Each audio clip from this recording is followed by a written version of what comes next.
Halo teman-teman, sahabat Wilang Beci, kita udah masuk ke episode 5. Nggak berasa ya, udah 5 episode aja. Nah, sekarang aku lagi bareng sama Jack, pemilik studio Kampung Beci Project ya. Kampung Beci Project tapi adanya di Piulang Beci. Ceritain dikit dong, Jack, gimana sekarang lagi ngerjain apa dan gimana perjalanan sampai ke sini? Mungkin nggak usah panjang-panjang karena kalau misalkan mau yang lebih detail nih teman-teman ada di YouTube-nya pemilik. Cuman secara singkat nih gimana, bisa ceritain nggak sih pengalamannya? Dari awal bangun project ini ya? Nah, sampai sekarang. Ya, hai. Saya Jack, aslinya Hussein Prasetya. Namun di komunitas dipanggilnya jangan Jack ya, jangan ada alasan-alasan lah ya. Nah, untuk mulai itu sekarang udah bulan November, jadi udah hampir setahun. Oh, lumayan ya. Jadi saya mulainya dari Januari 2022 tahun ini. Itu pas awal Januari itu baru pertama kali dapat anak-anak magang 4 langsung dari SMK Tengaran. Dan itu baru pertama kali aku handle anak-anak apa ya? eh, Dulu biasanya kerjanya sendirian. Kayak pas mulai usaha ini saya mulainya sejak Oktober, 2 bulan sebelum anak-anak magang masuk. Dan itu saya bikin NFT lah, bikin sendiri sama mentor-mentor saya. Setelah itu mentor-mentor saya dikasih saya kesempatan, ya Tommy Lee dan Mas Anis namanya, untuk mencoba membangun industri 3D secara pelan-pelan, mencoba sih. Dengan anak-anak magang SMK pas mereka datang di Salatiga. Itu aslinya mereka background-nya itu adalah ilustrasi dan desain presentasi. Jadi nggak ada hubungannya sama 3D. Terus abis itu saya tuh kayak mencoba untuk mereka ngerjakan dengan skill set mereka masing-masing, yaitu ilustrasi lah. Lumayan berjalan sebulan setengah, ada dapat orderan-orderan dari marketplace online. Tapi habis itu mulai turun untuk ilustrasi. Terus saya mikir ini kesempatan untuk mulai ngulik industri 3D dan lebih ke NFT. Jadi lebih spesifik lagi. 3D-nya tuh nggak kemana-mana, cuman di NFT aja. Dan gambarnya cuman diem doang. Akhirnya outputnya PNG lah, still image.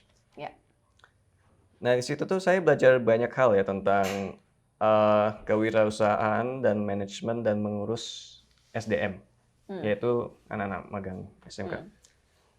Saya juga beri cara pas saya ngajarin 3D itu sangat sederhana malah, dan tidak sering aku bimbing secara langsung di komputernya masing-masing. Jadi hari pertama tuh pas mereka belajar 3D tuh aku langsung kasih video YouTube bahasa Indo. Yaitu sekarang kita pakainya Blender namanya, 3D software-nya. Lumayan terkenal lah, dan kenapa saya pilih itu karena gini, secara keseluruhan itu banyak informasi di internet daripada mencoba 3D software yang lebih, ya aslinya tuh industri standar kayak Hollywood dan gitu, tapi masalahnya masih sedikit tentang tutorial-tutorial di YouTube atau di internet. Jadi mencari software Blender tuh pas buat untuk anak-anak baru tanpa orang-orang profesional banget lah. Maksudnya di internet itu sudah ada segala hal, tinggal mereka searching aja. Jadi gitu, proses belajar mereka tuh langsung belajar dari YouTube, dan walaupun saya bisa 3D dan lumayan kualitasnya lumayan, tapi saya mau mencoba beri mereka mindset untuk berusaha lebih keras, yaitu ngulik sendiri. Wow. Daripada bikin kelas-kelas terus setiap hari, setiap jam berapa gitu, terus jadi nanti malah kesannya tuh kayak di sekolahan. Ya. Kayak di sekolahan gitu. Dan biasanya kan murid-murid sekolahan kayak saya sendiri di sekolah nggak terlalu nangkep semuanya. Soalnya kan tergantung mungkin bisa bilang mood atau keinginan ya. Jadi saya kasih mereka tuh kayak beban untuk jadi orang yang bersikap, bukan orang yang dimanjain terus. Dan syukurnya mereka beberapa bisa, namun beberapa belum. Tapi nggak apa-apa. Kalau artinya kan ada 4 anak magang. Dan yang bisa berhasil lumayan advance saat ini ada 2. Dan mereka ini punya keinginan dan keniatan tinggi buat 3D. Jadi yang saya lihat itu orang-orang yang mau jadi orang skillful selama 8 bulan belajar tentang manajemen buat anak-anak, buat SDM.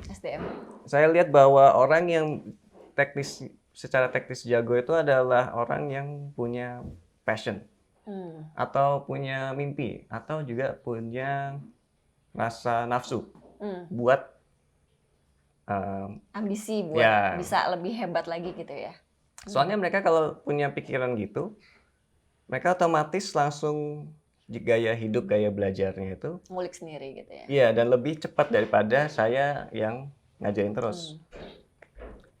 Emang nggak semua orang yang di studio saya itu tidak passion banget. Tapi nggak apa-apa, mereka termasuk orang-orang yang aku bilang sabar untuk menjalani proses hidupnya. Sabar. Kayak saya dulu juga dari kecil, dari umur 12 atau 13 tuh mau jadi anak arsitek gitu.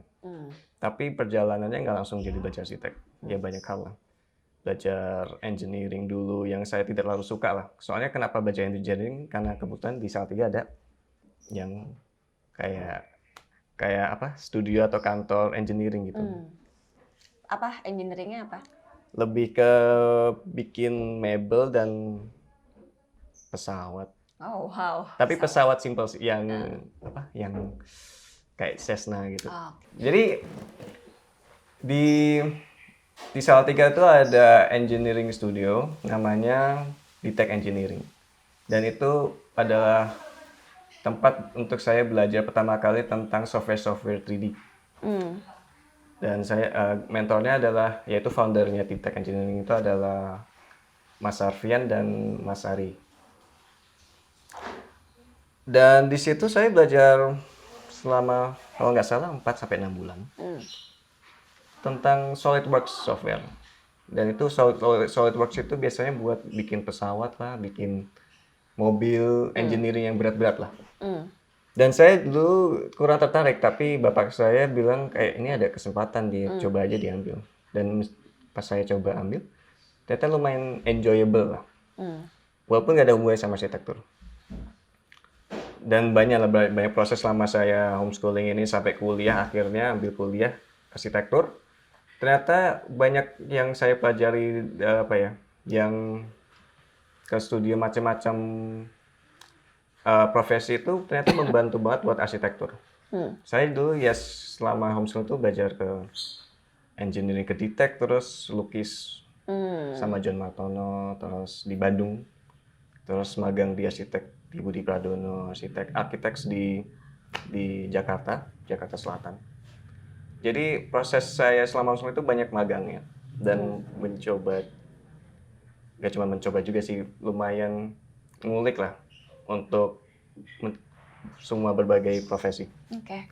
Dan akhirnya pas masuk kuliah ke arsitektur, itu kayak selama saya kuliah tuh membantu banget buat yang orang-orang bilang gak ada hubungannya yaitu lukis, engineering itu ternyata secara mindset dan cara kerjanya tuh kayak mirip-mirip buat arsitektur. Dan inspirasi dari engineering itu kayak masuk ke arsitektur.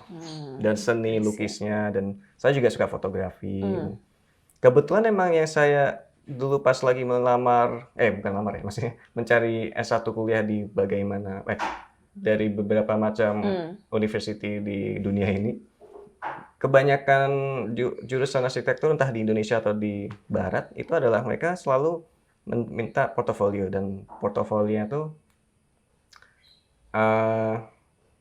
nggak tentang arsitektur mah, pokoknya yang berhubungan sama seni lah.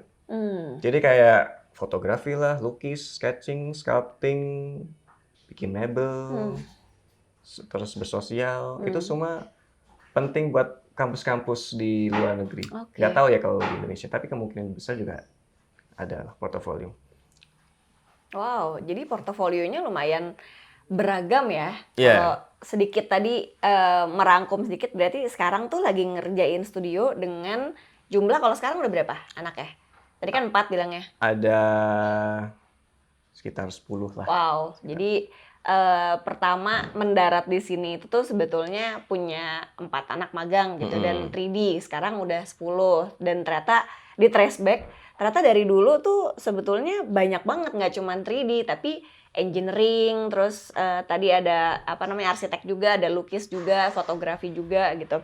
Nah, kenapa akhirnya memilih 3D? Ada sih spoilernya sedikit ya di mana YouTube-nya Om Ilik gitu, cuman why 3D? Ya, jadi setelah lulus kuliah itu kan dengan gelar arsitektur, saya memilih untuk balik ke Indonesia karena kebetulan pas lagi COVID. Dan justru aku mikir pas lagi masa-masa yang lumayan susah ini, kayaknya mending balik dulu sama keluarga. Dan kebetulan balik ke Indonesia. Padahal kalau nggak ada COVID mungkin udah lama-lama kerja di Jadi sana. Nggak tahu juga ya. Tapi intinya udah sampai sini kok. Iya. Nah, pas sampai Salatiga di Indonesia, saya juga ada banyak, ya seperti dari videonya Om Mili itu, saya ada dilema antara mau memilih jadi arsitek atau ke komunitas JRU, yaitu tentang belajar tentang kewirausahaan, tentang community enterprise juga kan. Iya. Di Salatiga juga ada beberapa arsitek yang bisa saya join, tapi kenapa akhirnya saya milih untuk ke JRU itu, yaitu base dari Semarang. Soalnya saya melihat bahwa komunitas itu sangat, apa ya, saya tuh juga sebelum kuliah tuh udah sempat magang di JRU juga.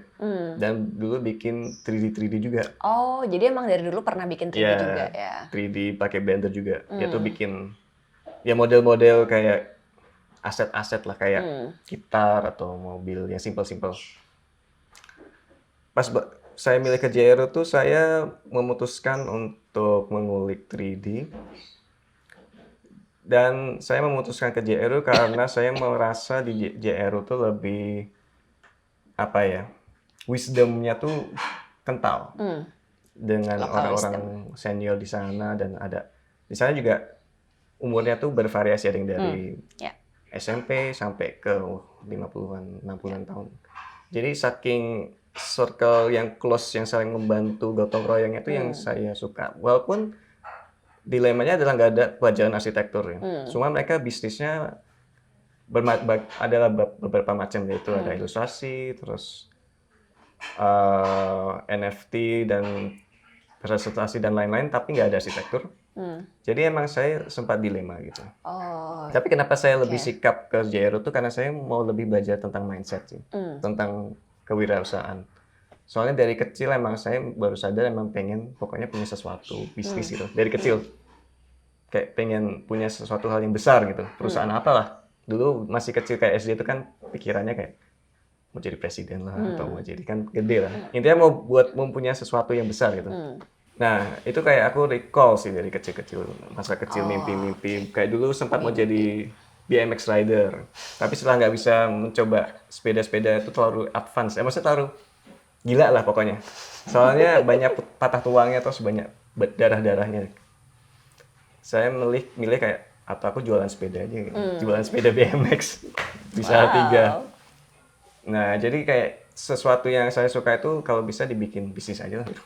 Kayak aku suka sepeda tapi ternyata gak bisa sepeda, ya udah jualan sepeda aja gitu. Jadi jiwa entrepreneurnya bergejolak ya dari kecil ya sebetulnya. Iya, itu cuma kayak berkhayal sih, banyak berkhayal dari kecil. Tapi semakin tua semakin, ya apa ya, lebih mateng lah berkhayalannya. Di real ada barangnya ya. Iya. Jadi ke 3D itu. Nah, ke 3D tuh terus kayak, soalnya kalau mau jadi arsitektur tuh perjalanan masih jauh ternyata. Secara income juga kalau saya bilang. Soalnya arsitektur tuh kan, misalnya nih mau berproject itu kan nggak bisa seminggu atau sebulan.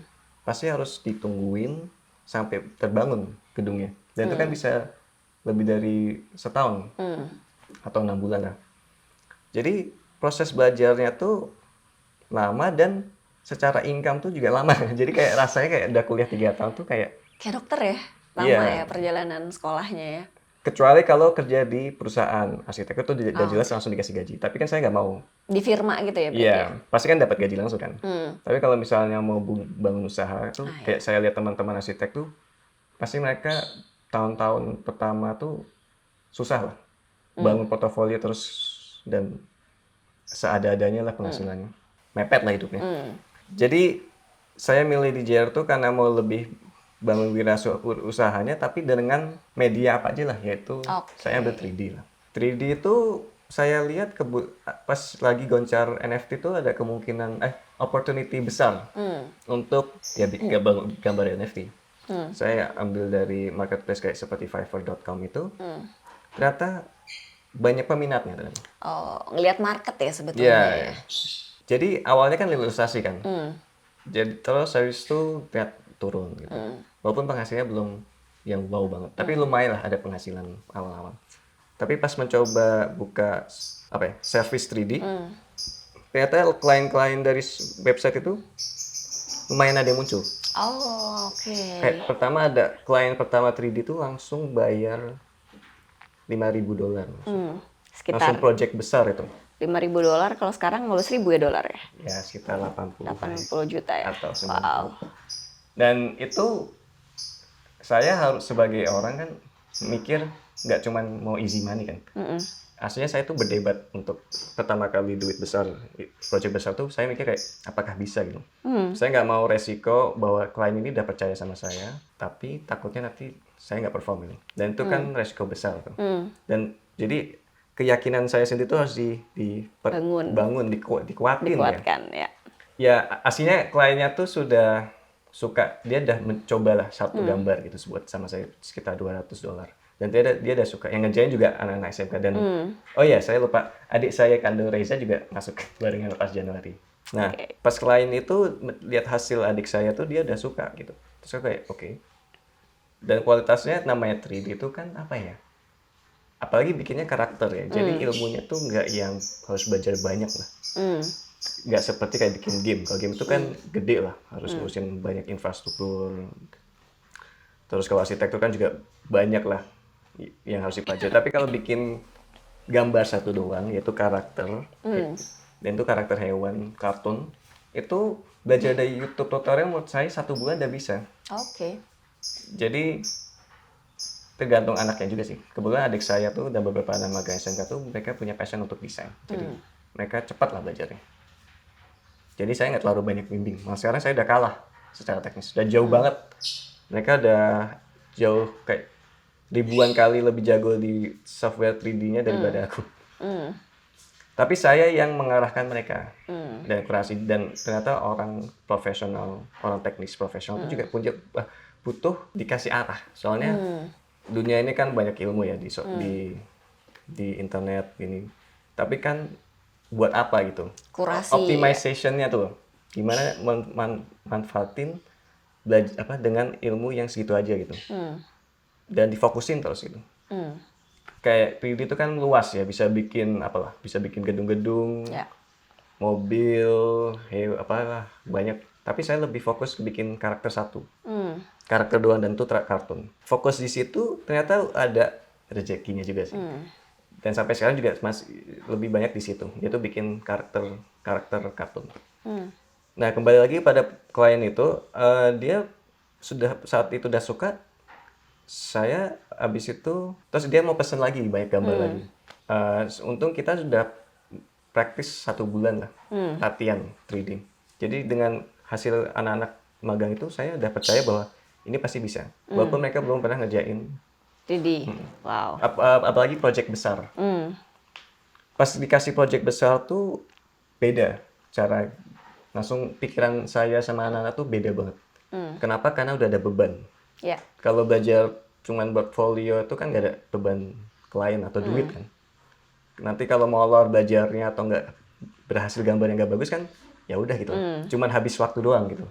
Tapi kalau ini Real project. kalau hasilnya jelek atau nggak sesuai durasi waktu, itu fatal tuh. Apalagi dengan duit sebesar gitu kayak, waduh gitu ya. Jadi saya benar-benar harus kuatin mindsetnya mereka dan mindset saya sendiri untuk bahwa ini pasti bisa. Dan cara gimana ya sederhana. Saya kan profiling satu-satu anak itu, ini kemampuannya berapa, kayak satu hari anak ini bisa bikin berapa gambar. Itu kan tinggal dihitung-hitung di Excel spreadsheet kan kelihatan. Dan pas muncul berapa hari udah kelar dengan 5 anak itu, saya propose ke klien ini akan kelar setelah 1,5 bulan dan dia kayak oke. Gitu. Oke, kita mungkin potong di sini dulu aja ya, karena kita akan masuk ke segmen berikutnya. Oke, thank you Jack.